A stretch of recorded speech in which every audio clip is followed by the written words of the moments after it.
chance. No chance. So Robert has actually exonerated Jerome Paul. Jerome Paul, what do you have to say about that? Personally, I thought you were wasting time. No, I didn't have it in my mind that you would wake up on such a note on my side. But I thank Robert for that submission on my side. Of course, I will agree with him when it comes to the generations and the times. Today, you've got to plan really well to have your child. So it is always good to have planned children. And, you know, plan not in the essence of you having a lot of money to create a planned child, but you really need to plan very well for your child. Make sure that at least if that child comes onto this very chaotic earth that we are on today, at least they have a future that you've prepared for them, just a simple future for them to start from. Because it's always good for that child to get into a world where at least there are certain things they're not going to be worried about, whereby their childhood is going to be one filled up with some good memories, not memories of clearly a child that just got into onto the earth without even the father wanting this child to be born. So I think I have to give kudos to all the fathers that we have today, especially those who have stood up to be fathers. So that means we are eliminating the deadbeats who have decided to voluntarily or deliberately run away from their responsibilities. But on a day like Father's Day, we celebrate all the fathers who endeavor to, one, take care of the bills, two, also make sure that the well-being of their children is priority. Oh, and that's very important. Though there is something you mentioned there of preparing for the kids, yes. And it's all right to prepare for the children so that they can have a relatively normal childhood. But today, Robert, you can correct me if I'm wrong, I feel like we also now have a pandemic coming up where we are preparing the road for the children and not the children for the road. We are over-parenting. We don't want our children to go through any challenges. We will do everything for them, forgetting that in real life, they are going to have to fold their sleeves and actually get their hands dirty, because that's what the real life is all about. What do you say about that? There is some mistake that this generation is doing, the current parents. Things that made us, we think they're going to break our children. Things that made us parents are things we think they're going to break our children. I'll give an example. You used to wake up at 5, go and milk the cows. You know? Are there cows to milk today in the urban centers? In the urban centers, still there could be something else you could do. I want to give personal examples, but still there could be something that your children can wake up to. Yes. Now, today, even those that grew up and they have the cows home, they go to the village, they bring someone to help, and their children, all they do is sleep, wake up and enjoy their PS, the tubs and all that, forgetting that these are things that made us. Little things, of course, the world has changed. Now you're not going to go to the well to fetch water. Water is there, but there are those tasks that you can bring up to harden, to make your children know that they're responsible. How do you tell me you have a 15-year-old in the house in holidays who wakes up at 10 or at midday? Imagine that. Imagine that. As a parent, honestly, if that's what you're doing, I won't say you failed, but some things need to change. And of course, speaking about the weekend, there was also Eid Adha by our Muslim brothers and sisters. It was, well, great. So I don't know if you were invited. I don't know if the garlic, if the court meal was too much or it was enough, because those are the memes I was seeing. But welcome back from the Eid celebrations, and now we start a new week. We start it with the news that has made rounds over the last 24 hours, and we'll start with the news that has been in our Uganda. Later on, we will move to across the world and back to Africa, and Jerome Paul will take us through the dailies. Well, what better way to start the news that happened over the weekend without starting with Eid Adha celebrations. Now we move to Old Kampala Mosque, or Gaddafi National Mosque, where we did have prayers there. And the Mufti of Uganda, Sheikh Shaban Ramadan Mobaje, asked all Muslims to promote peace and embrace government programs aimed at promoting social and economic development. Now, this was during prayers at Gaddafi Mosque, Old Kampala, where the Mufti of Uganda, Sheikh Shaban Ramadan, called upon all Muslims to foster peace, actively engage in government initiatives aimed at enhancing social and economic progress. This was the message delivered during Eid Adha prayers at Gaddafi National Mosque in Old Kampala. The Mufti expressed gratitude to Allah for enabling the community to persevere. He emphasized that the Islamic principle of peace is something that they should continue cherishing and also promote mutual love among believers. Sheikh Shaban Ramadan Mubajir also voiced concern over the ongoing conflicts in places such as Palestine, Israel, Gaza, and neighboring regions, urging for collective prayers and efforts towards peace. The Mufti encouraged Muslims to embrace government programs designed to uplift their livelihood. He highlighted the significance of participating in the ritual of animal sacrifice as part of Eid Adha celebrations. Haja Basim Mulyuba, Secretary General of Uganda Muslim Supreme Council, underscored the ongoing efforts to empower Muslims through various developmental initiatives, supported by the Mufti's nationwide engagements. The Eid Adha celebrations are adhering to the Quranic traditions, will span 3 days, marked by sacrificial rituals. The atmosphere at Gaddafi Mosque resonated with a spirit of unity and devotion among the attendees. Relatedly, at Chibuli, Eid Adha prayers were led by Prince Kasim Nakibinge, who was concerned about evictions in Rubiji wetlands. Prince Nakibinge was against selective eviction of encroachers in Rubiji wetland by National Environment Management Authority. Nakibinge was addressing Muslims who had gathered at his home in Chibuli to mark Eid Adha.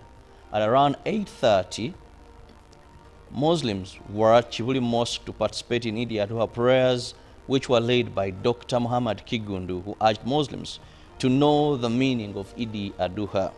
In his speech, Prince Kasim Nakibingi Kakunguru was concerned over the ongoing evictions and said these should not be selective, where over 400 households were evicted.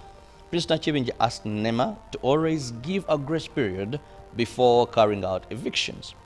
As we head to 2026 general elections, Nakibinge asked Ugandans to keep peace during the election period, though he was concerned about the ongoing criminality in Kampala as well. The Buganda Kingdom was represented by Haj Twaha Kawase, the Deputy Premier of Buganda Kingdom. Among those in attendance at Eid Adha prayers at Chibuli Mosque were the Lord Mayor Elias Lukwago and the Second Deputy Supreme Mufti Hamad Kakoza. Still looking at local stories now, Kenya's First Lady Rachel Ruto graced the 6th Fareno Women's Conference, where she delivered a message of hope to nations, emphasizing the importance of seeking good during times of hardship. The First Lady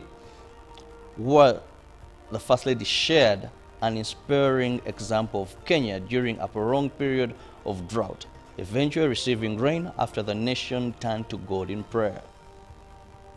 The First Lady preached a message of patience and perseverance to the congregation of hundreds of women. The conference brought together women from political circles and gospel musicians from across Africa. The 6th Fanero Women's Conference was on the theme Ignited to Pray.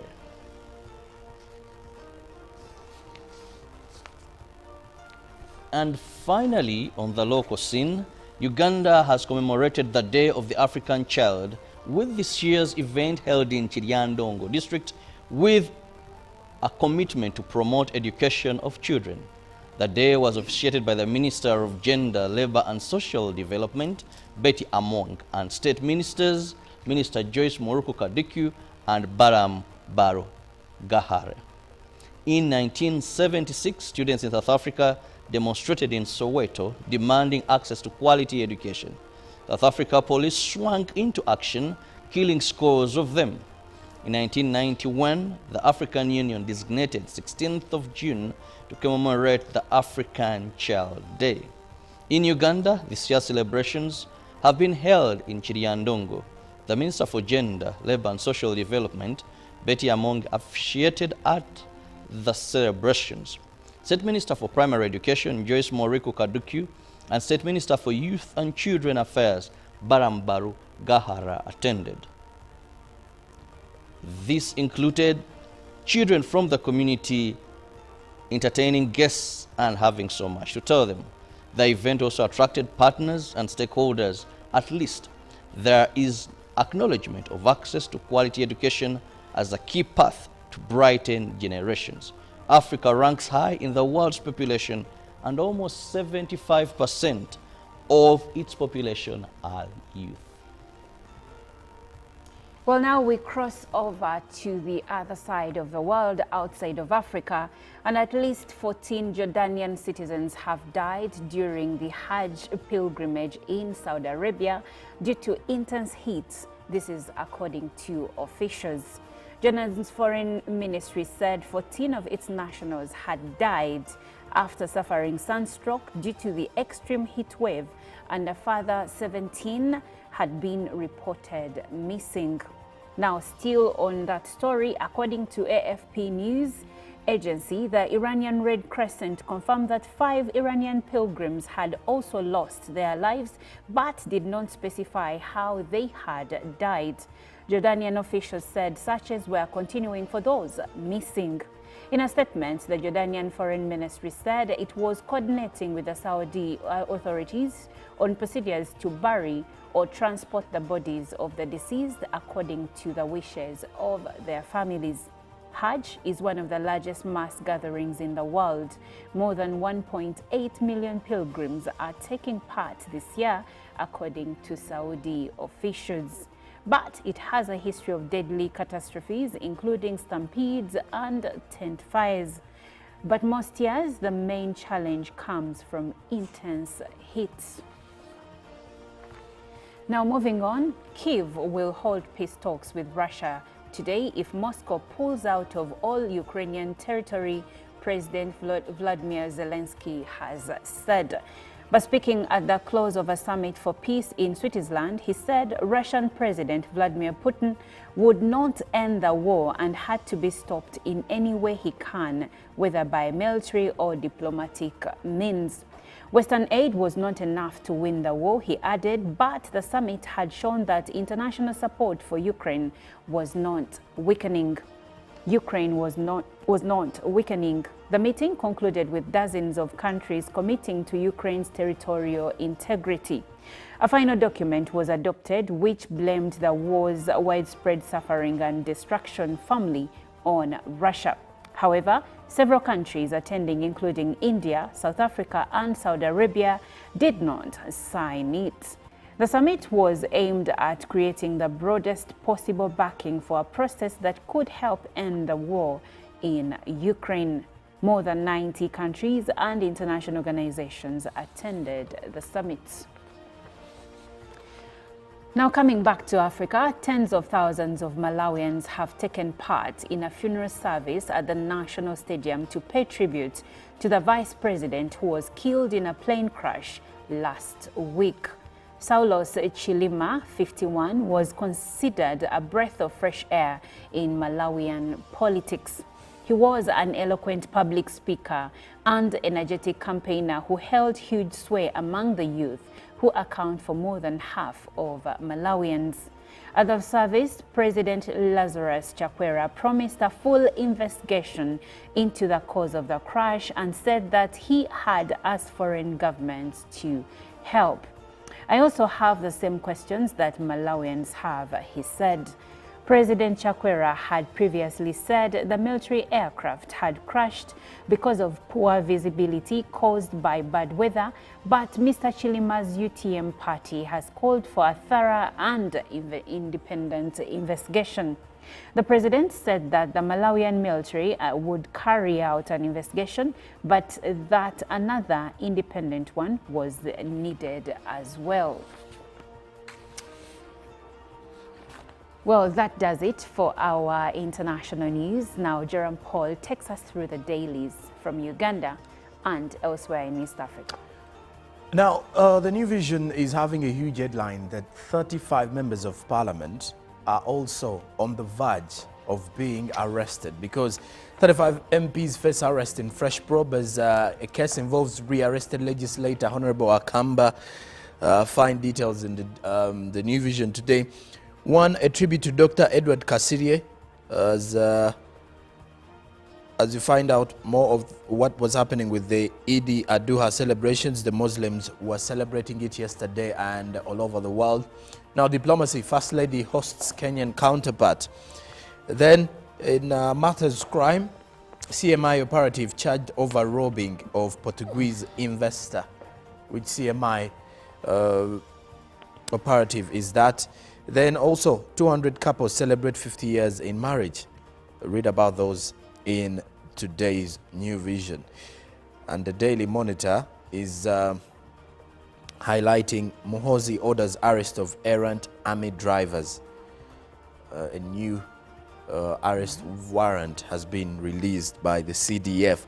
Now, Eid al-Adha celebrations, fight corruptions, Muslims tell the government. And then in the other stories, report exposes rampant medical negligence in the country as UNEB registers 6% increase in candidates that are set to sit for the exams or for their finals this year. Then in the other news as well, the polio outbreak, health officials call for vigilance and vaccination. And in healthy living, mental health, addressing the crisis at the workplace. Also, UPDF says we do not support M23 rebels.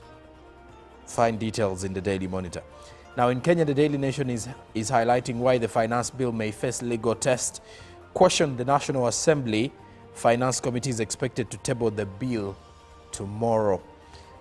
Also, Chief Kadi's advice for Muslim youth during Eid al-Adha celebrations is well detailed in today's Daily Nation.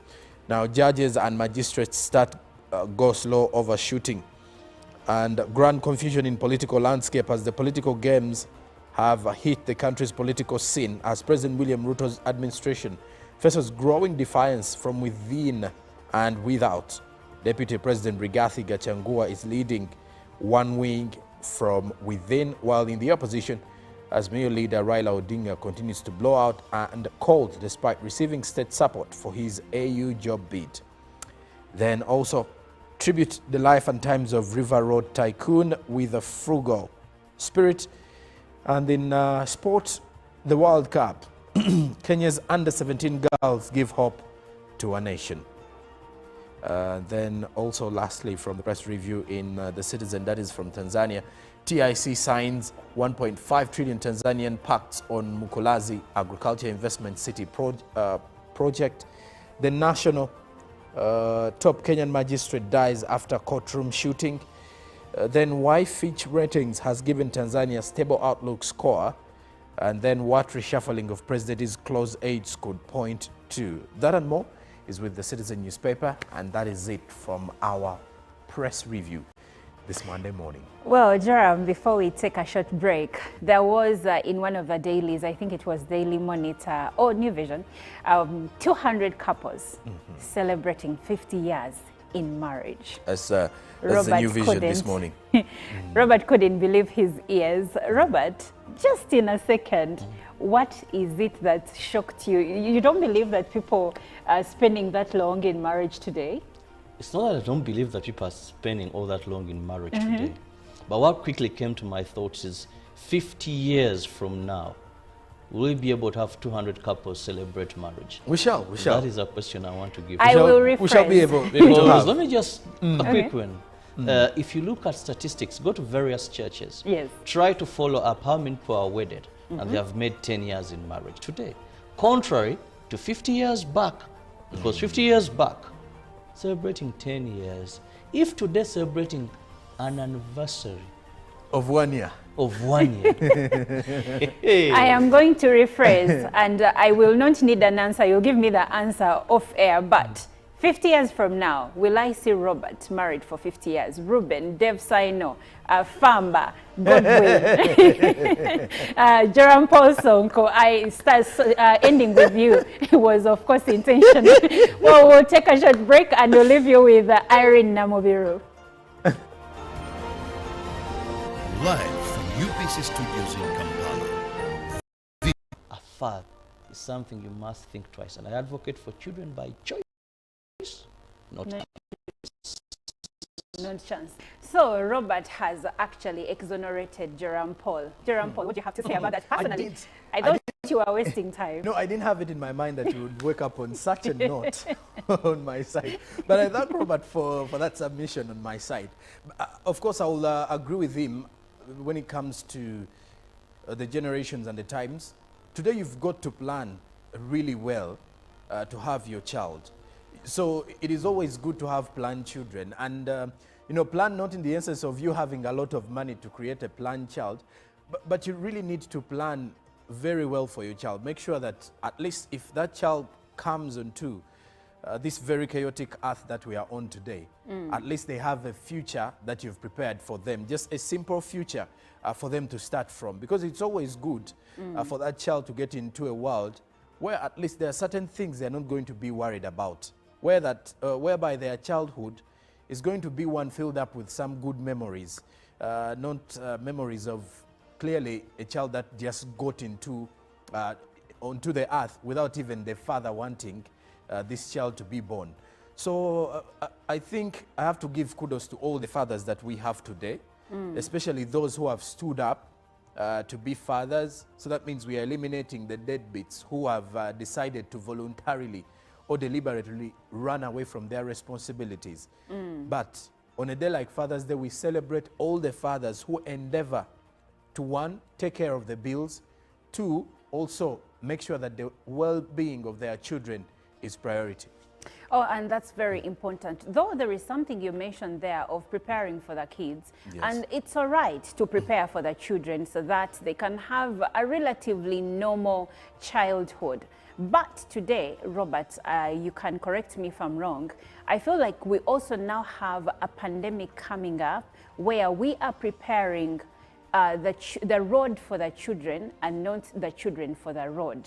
We are over-parenting. We don't want our children to go through any challenges. We will do everything for them, forgetting that in real life, they are going to have to fold their sleeves and actually get their hands dirty, because that's what the real life is all about. What do you say about that?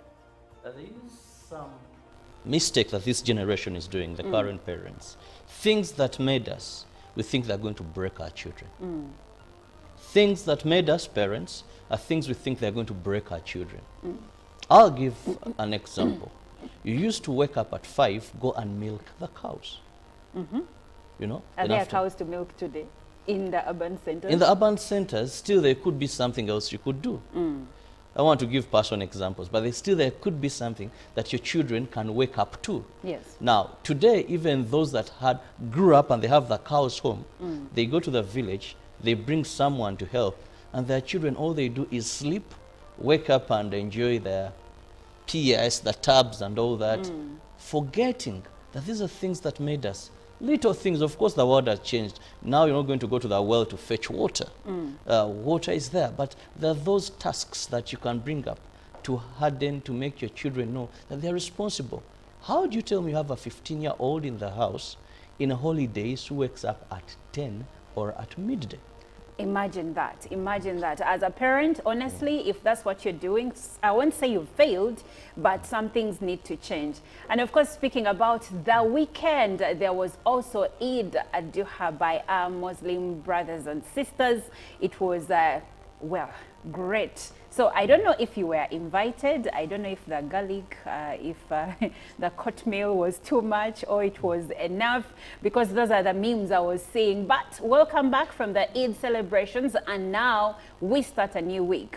We start it with the news that has made rounds over the last 24 hours, and we'll start with the news that has been in our Uganda. Later on, we will move to across the world and back to Africa, and Jerome Paul will take us through the dailies. Well, what better way to start the news that happened over the weekend without starting with Idi Aduha celebrations. Now we move to Old Kampala Mosque, or Gaddafi National Mosque, where we did have prayers there. And the Mufti of Uganda, Sheikh Shaban Ramadan Mubaje, asked all Muslims to promote peace and embrace government programs aimed at promoting social and economic development. Now, this was during prayers at Gaddafi Mosque, Old Kampala, where the Mufti of Uganda, Sheikh Shaban Ramadan, called upon all Muslims to foster peace, actively engage in government initiatives aimed at enhancing social and economic progress. This was the message delivered during Idi Aduha prayers at Gaddafi National Mosque in Old Kampala. The Mufti expressed gratitude to Allah for enabling the community to persevere. He emphasized that the Islamic principle of peace is something that they should continue cherishing and also promote mutual love among believers. Sheikh Shaban Ramadan Mubaje also voiced concern over the ongoing conflicts in places such as Palestine, Israel, Gaza, and neighboring regions, urging for collective prayers and efforts towards peace. The Mufti encouraged Muslims to embrace government programs designed to uplift their livelihood. He highlighted the significance of participating in the ritual of animal sacrifice as part of Idi Aduha celebrations. Haja Basim Mulyuba, Secretary General of Uganda Muslim Supreme Council, underscored the ongoing efforts to empower Muslims through various developmental initiatives, supported by the Mufti's nationwide engagements. The Idi Aduha celebrations are adhering to the Quranic traditions, will span 3 days, marked by sacrificial rituals. The atmosphere at Gaddafi Mosque resonated with a spirit of unity and devotion among the attendees. Relatedly, at Chibuli, Idi Aduha prayers were led by Prince Kasim Nakibinge, who was concerned about evictions in Rubiji wetlands. Prince Nakibinge was against selective eviction of encroachers in Rubiji wetland by National Environment Management Authority. Nakibinge was addressing Muslims who had gathered at his home in Chibuli to mark Idi Aduha. At around 8:30, Muslims were at Chibuli Mosque to participate in Idi Aduha prayers, which were led by Dr. Muhammad Kigundu, who urged Muslims to know the meaning of Idi Aduha. In his speech, Prince Kasim Nakibingi Kakunguru was concerned over the ongoing evictions and said these should not be selective, where over 400 households were evicted. Prince Nakibingi asked NEMA to always give a grace period before carrying out evictions.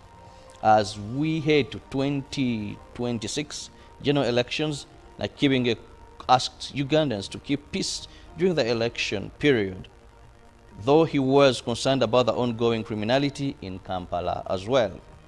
The Buganda Kingdom was represented by Haj Twaha Kawase, the Deputy Premier of Buganda Kingdom.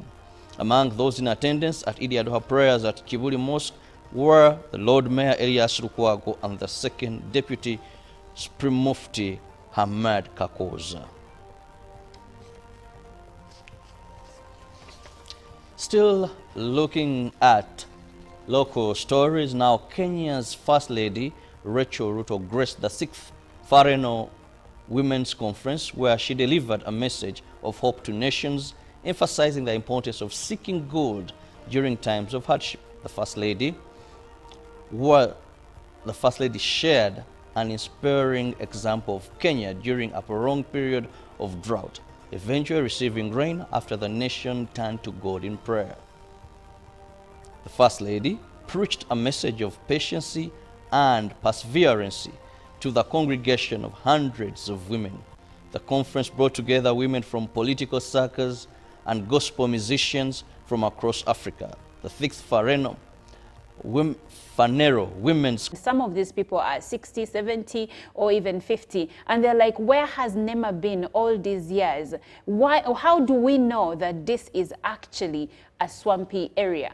Others are claiming that NEMA did not inform them that they were coming to raise the houses. But NEMA says they gave them actually a long time to consider leaving the land, and they did not. They gave them, I think, over 21 days, but I am not the expert with how NEMA does its work. I have the expert, and that is the Executive Director, National Environment Management Authority, Dr. Akankwasa, on the line to have this conversation with us. And tell us really, why do you wait for people to have all these properties on the land, then you come in and raise them down? Good morning, Dr. Akankwasa.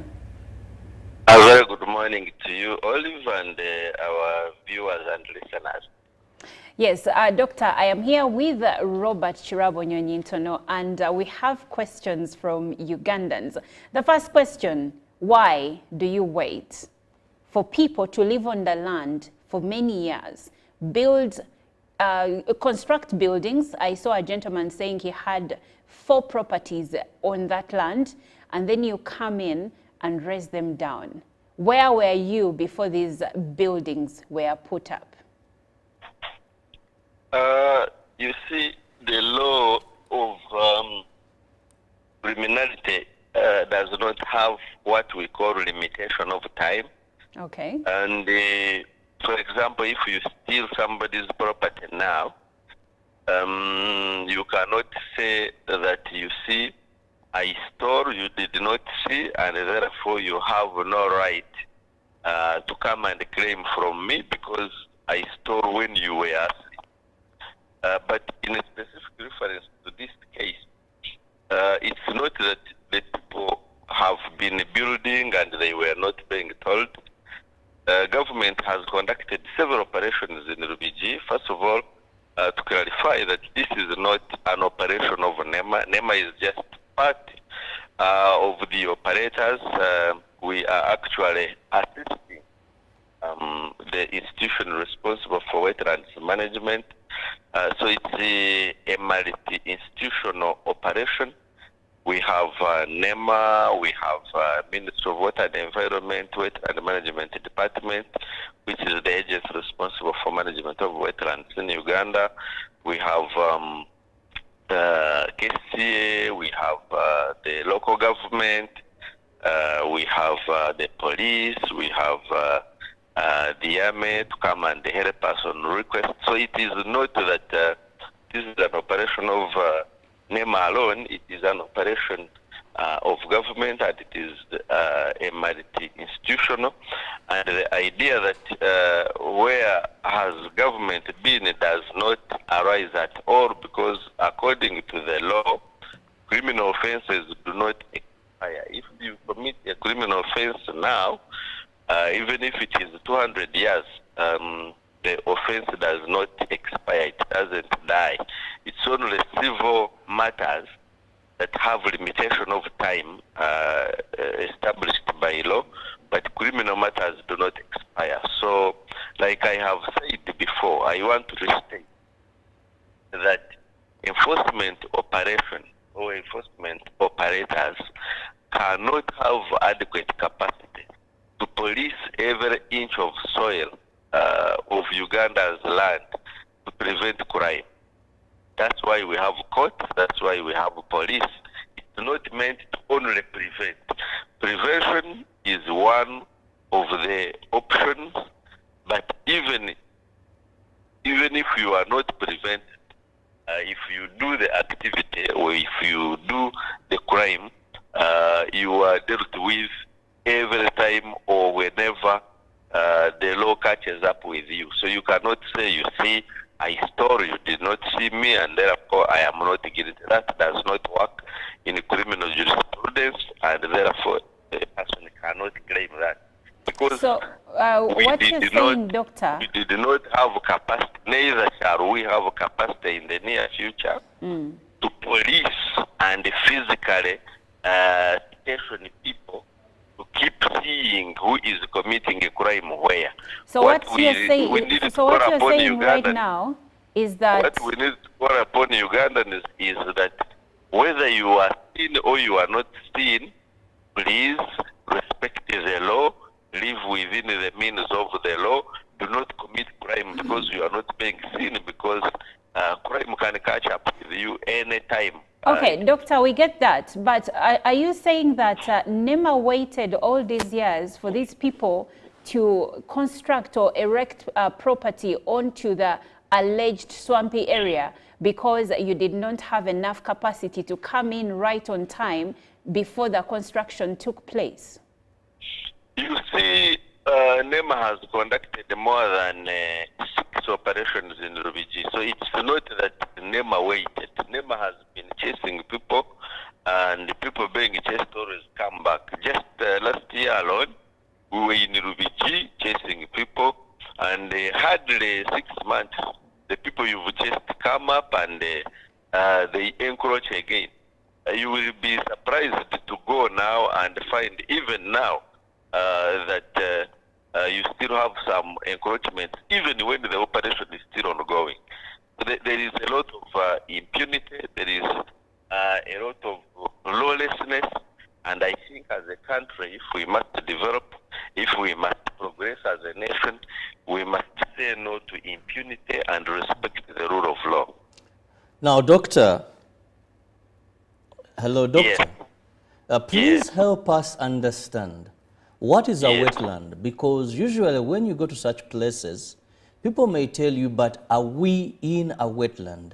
And are there vital wetlands, or are there wetlands we can play with and some we can't? Because many still will tell you, but even such a place is an industrial park and it's a wetland. Wetland is defined by law as a place that is seasonally or permanently flooded with water, and because of that flooding, plant life that is adapted to that type of environment has established itself. In other words, you can actually see a wetland by your eyes, whether you are an expert or not. And if you've been following, or if you've been to some of these sites, you will find that some houses are half in water and half above water. They are hanging in water. Of course, there are some areas which are backfilled, and you have temporary relief that you are on dry land.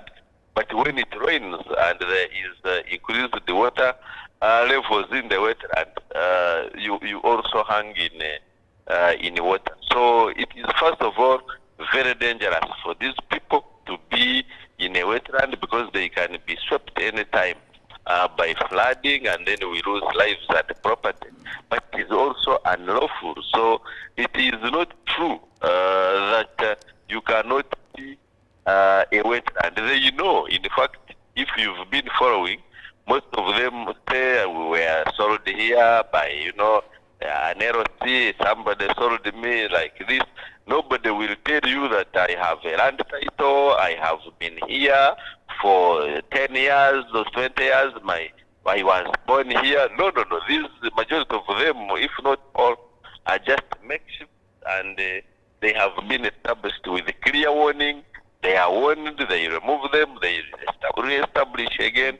So I think we need to be open and tell our people that, one, it is very dangerous to their lives to establish themselves in a wetland, but it is also dangerous to the rest of the public, because when you take up wetlands, the water will have nowhere to go, and you will simply have flooding everywhere. You will have no access to clean water, because these wetlands help us to sieve flowing water going into our lakes and rivers, and several other uses of wetlands, including climate amelioration, including being home for biodiversity, including being sieves or filters for pollution before moving water goes into lakes and rivers, including absorption of carbon dioxide, and therefore mitigating climate change, and a host of other functions. So we should preserve these wetlands for the common good of the people who are encroaching on them, as well as the rest of the general public. Now, Doctor, today we are looking at these encroaches as a problem to our wetlands, having given us the vast reasons why we must protect our wetlands. But let's look at also the element of corruption within NEMA, the Ministry of Water and Environment, the Wetland Department, KCCA, and other government agencies, where it is alleged that these people, you're the same people, some of your staff, giving them protection, giving them promises of being able to stay there, and then later you turn against them. Because it's common knowledge, Doctor, in the 5 divisions of Kampala, you can hardly construct a structure without city planners coming in. We've seen young boys being arrested as casual laborers on buildings. It is also common knowledge, any wetland within Kampala, you can't even start a structure without these people from the Ministry of either Wetland coming in and destroying. How then do we see people 10 years, much as the law, criminality is not concerned, but people, we have seen storage buildings in this place. This impunity you're talking of, what is the name behind this impunity? People can go on and construct. I can't do that. My shelter will not even raise to 3 floors. Well, I hear you. Again, corruption, solicitation, and actual receiving of corruption proceeds is a criminal offense. It's a criminal offense, also prohibited by law, and so people must not be engaged in corruption. Giving a bribe or solicitation of the same, both of them are criminal offense. So should it be true that these people established there through giving a bribe, that would add additional charge on them in addition to the charges that they already committed, and it would also incriminate those that could have received or could have solicited for bribes. So we would be happy to get information regarding that and pursue them, because this is also a criminal offense. Corruption is a criminal offense prohibited by law. That notwithstanding, we want to assure Ugandans that you see, the moment you allow yourself to be duped or you allow to give a bribe to commit a crime, just know you are setting up yourself for failure, because the law is the law and it can catch up anytime, whether now or tomorrow. So we want to encourage and call upon Ugandans not to live by buying themselves out of the law, but to live within the means of the law. So it would be absurd if any of those people bribed their way into establishing themselves into a wetland. Okay, Doctor, there is also the issue of selective raising. Yes, this time round you have gone ahead and put down some property like storage buildings and whatnot, but still there has been a debate on some of the structures that we see in some areas where people believe these structures are also still in wetlands. I won't name the exact business, but right next to Lubigi, there is a very big petro business, and people are saying that it is also in a wetland, but it has not been touched. And if we come back here in Kampala, last year we had a flood right in the middle of Kampala, and where some of the water was coming from or entering buildings, it is said that even these malls are in wetlands. How come we have some properties being put down and others are not, yet we know that they are in catchment areas? Well, we have had that talk, which talk I think is quite diversionary. And is it are these properties in or not in wetlands? Absolutely diversionary. The law enforcement operation looks for anybody who is in breach of the law. Okay? They look for a person who is in breach of the law. Now, it is not for the public to determine that so and so has breached the law. It is for the law enforcement to determine that so and so has breached the law. I've seen people talking about kiddie things, kombucha factory, Starbucks fuel station, and a police station in Nansana. We are aware of this. We've And the question is, are they in a wetland or they are not? The police, we are engaging the police administration to look into this matter because the police was established there because of need. There was a lot of law enforcement issues around that area. There was a lot of criminality, and so establishment of the police was to counter increasing rates of crime in that area. It is true the place is part of wetland, but where these are established, especially the police and Starbucks, these are next to the Tamaka Road, and they were established after the construction of the road. The petrol station was established at the former material yard where the road construction works used to establish or to keep materials, and so it is not true that it was wet. And according to the records we have seen on file, this place has a land title. It obtained the approvals of the local government. It obtained the approvals of NEMA in 2017. So it is not for just fun that you go and enforce against a place. No, you go and enforce when a crime has been committed. And so you cannot wish that a crime has been committed here and therefore it must have been committed here as well. No. Now, Doctor, before we do enforcement, Doctor, we do due diligence, collect evidence, profile, and then come up with a resolution. Regarding the third area, which is Kombucha factory. Kombucha factory again was given papers in the past. We are still examining these papers.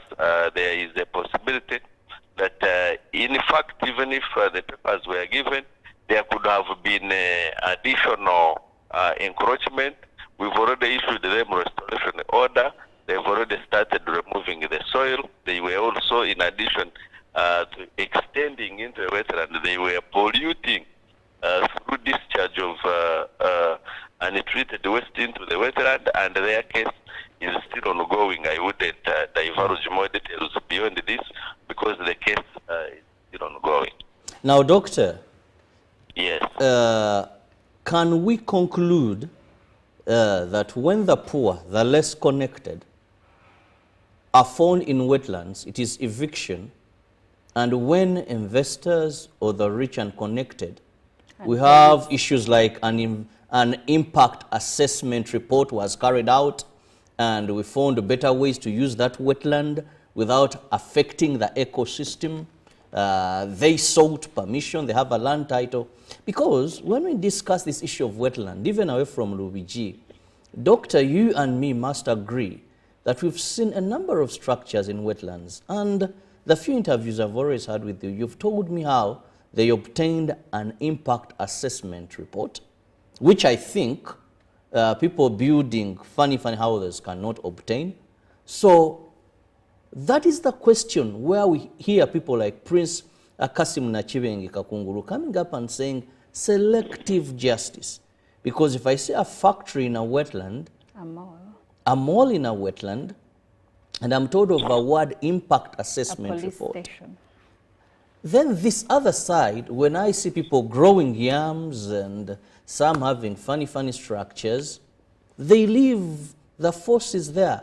How then will you convince Ugandans that the law is being enforced, not in any selective manner? First of all, the law is supposed to be enforced selectively. That's what it should be, because collective punishment is not allowed by law.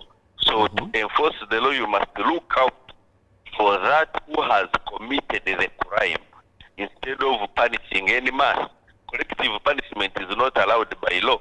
So when people say you are selectively applying the law and think that what is not supposed to happen, then we are speaking from a different wavelength. The law is supposed to be enforced selectively by looking out those who have committed a crime. Collective punishment or collective enforcement of law is prohibited by law.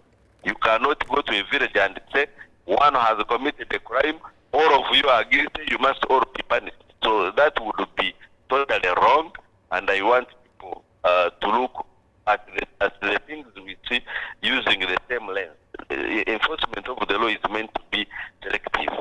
If what they mean is that you have left some people who have committed a crime and picked just a few of the people who have committed the crime, that would be wrong. That would be wrong. If there is anybody who committed a crime and has been left, that one can be brought to us and we add them on the enforcement, because that would be wrong. If there are two people, A and B, A has committed the crime, B has committed the crime, and then you take A alone, that would be bad, and we do not do this. We do not encourage that. And if there is anybody who has committed the crime and has not been dealt with, we shall be happy to receive that information. Now, Doctor, I will answer the issue of the issue of environment and social impact assessment. Now, environment and social impact assessment means that you have applied to NEMA for assessment of your development to ensure that the environment impacts of your development are either mitigatable and therefore approved to proceed, or are not mitigatable and your development is not allowed to proceed.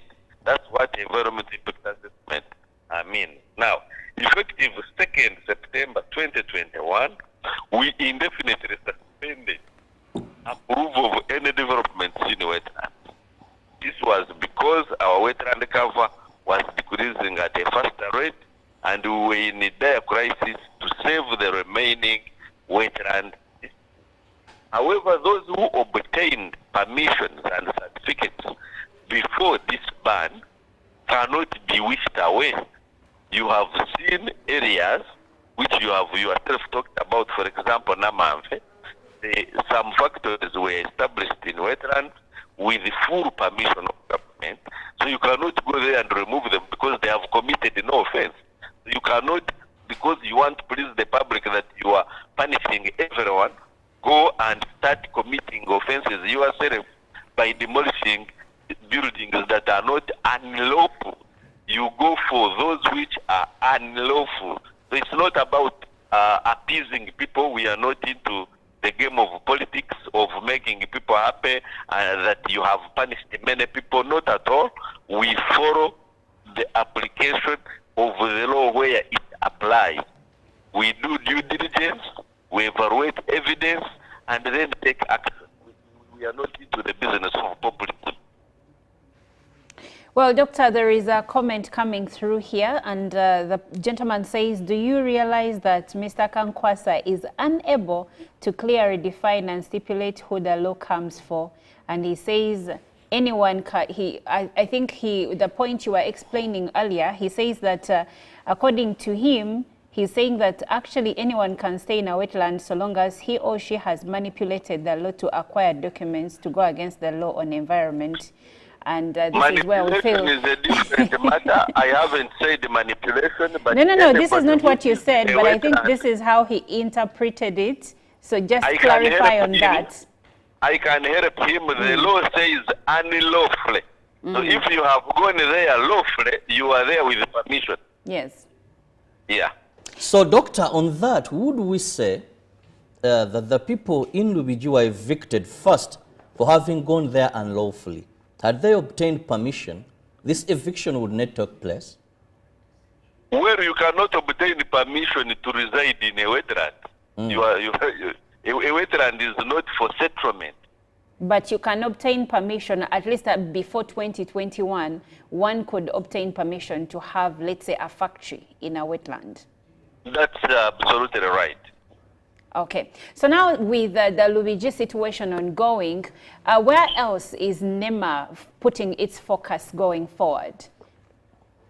Our enforcement operations to remove people from sensitive ecosystems is a countrywide exercise. So it is not only in Lubiji. We have operations across the country. Okay. So everyone who is in a wetland illegally, everyone who is in a lake shore or a riverbank illegally, everyone who is encroaching on a forest illegally, everyone who is encroaching on sensitive hilltops, all of these people can be dealt with anytime, and our operations are ongoing countrywide.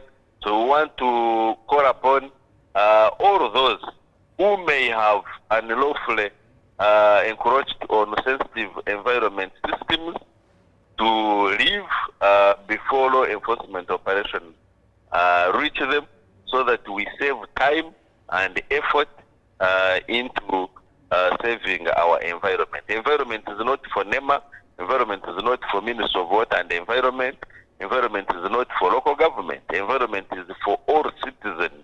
And we all must see what has happened elsewhere.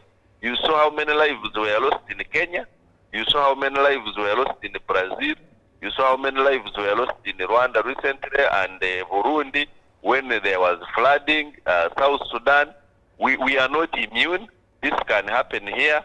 So let's prepare our people to ensure that by the time these disasters come, we are out of sensitive environment ecosystems. And by the way, when we preserve and conserve sensitive ecosystems, we are more resilient as a nation to mitigate some of these vagaries of nature, like flooding, like landslides, like drought. So it is for the good of all citizens that the environment must be protected. In fact, without protecting the environment, we have an immediate existential threat to humanity if we do not act fast. So this is not a matter of joking, it is not a matter of populism, it is not a matter of appeasing people because you are talking in favor of them.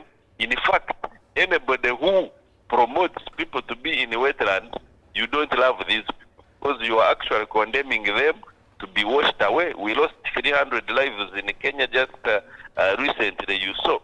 So Well, when I see people... Doctor, sorry to cut you short, but time is of the essence. Still, we appreciate that you have clarified on some of the issues that have been bugging Ugandans regarding this issue. Thank you very much. Well, thank you so much for sticking with us and being part of our newsreel. Unfortunately, we can't go any further, but Good Morning Uganda does continue. Irene Allen Namisango is right here to take you through the GMU Tourism Express.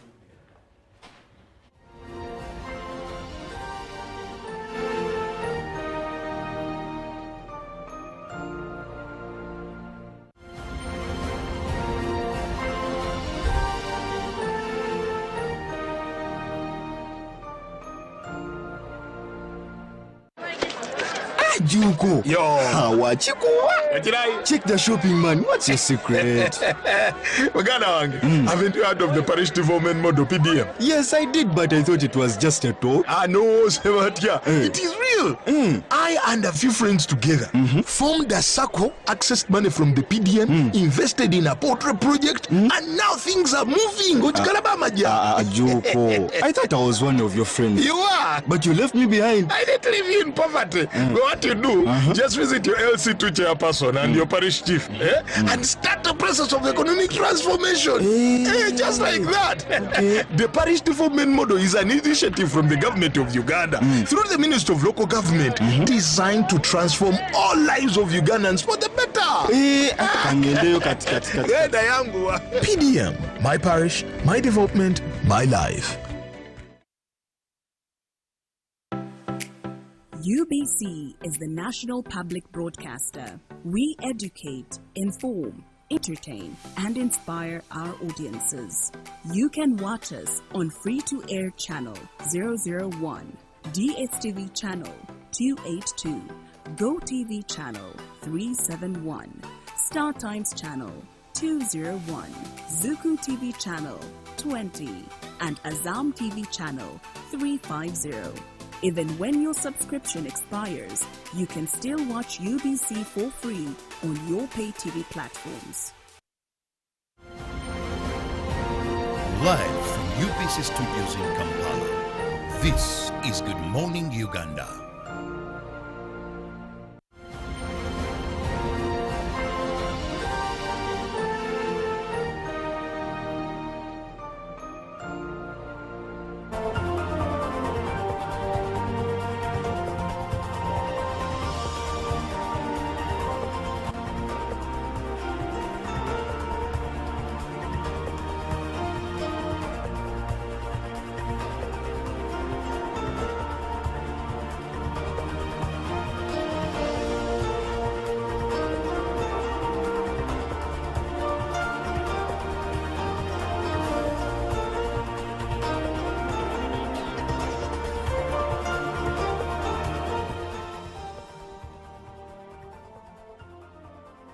Welcome back from the Eid weekend. Hopefully you had a nice one, and very special or very important special thanks go to those Muslim families that decided to go somewhere and have their Eid day, maybe somewhere in the world, in Lake Mburo National Park, in Jinja, Port Poto. You people are really doing an amazing job. And good morning.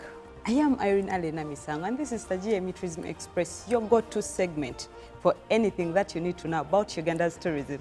This is the perfect time for you that we take you through what is really happening in the travel sector, in the travel industry of Uganda and East Africa at large. Well, going into the travel news today, a lot has been making rounds in the travel industry, and I should say that real efforts, good efforts have been put into the tourism sector from the government. The president of Uganda is really putting in a lot of efforts into the tourism sector, the government, different government agencies, even Uganda Tourism Board, like directly related tourism agencies. It is amazing to see